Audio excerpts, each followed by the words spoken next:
ഇതാണ് എൻ്റെ കാലിൻ്റെ അവസ്ഥ. അപ്പം നമുക്ക് ഹോസ്പിറ്റലിൽ വരേണ്ട ദിവസമായിരുന്നു. അപ്പം ഇന്ന് പറഞ്ഞത് ബാൻഡേജ് അഴിച്ചിട്ട്, അതായത് ഈ പ്ലാസ്റ്റർ അഴിച്ചിട്ട് നമുക്ക് വേറെ ഇടാനായിട്ടാണ് വരാൻ പറഞ്ഞത് എന്ന് അവനാണ് പറഞ്ഞത്.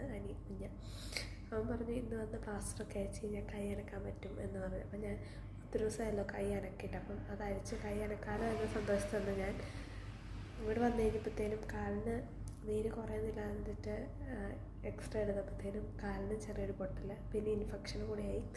അപ്പം 2 ദിവസം ഇവിടെ അഡ്മിറ്റാക്കി. കൈ അനക്കാമെന്ന് പറഞ്ഞ് ഞാൻ കൈ അനക്കിയില്ല, ഇവിടെ അഡ്മിറ്റ് ആകേണ്ടി വന്നു. ഇത് 2 ദിവസം ഇവിടെ എനിക്കാണെങ്കിൽ ഇഷ്ടമില്ലാത്ത കാര്യമാണ് ഈ ഹോസ്പിറ്റലിൽ കിടപ്പ്. നടന്നു വന്ന ഇതിങ്ങനെ ഇവിടെ എല്ലാ ഫെസിലിറ്റീസും ഉണ്ട്. ബട്ട് പറയാതിരിക്കാൻ പറ്റത്തില്ല, ഇവിടെ നെറ്റ്വർക്ക് എന്ന് പറയുന്നൊരു സാധനമില്ല, റേഞ്ച് എന്ന് പറയുന്നൊരു സാധനമേ ഇല്ല. നമുക്ക് എന്തൊരു അത്യാവശ്യം വന്നു കഴിഞ്ഞാൽ ഒന്ന് വിളിക്കാൻ പോലും പറ്റത്തില്ല. അതാണ് ഇവിടെ ഉള്ളൊരു പോരായ്മ എന്ന് പറയുന്നത്.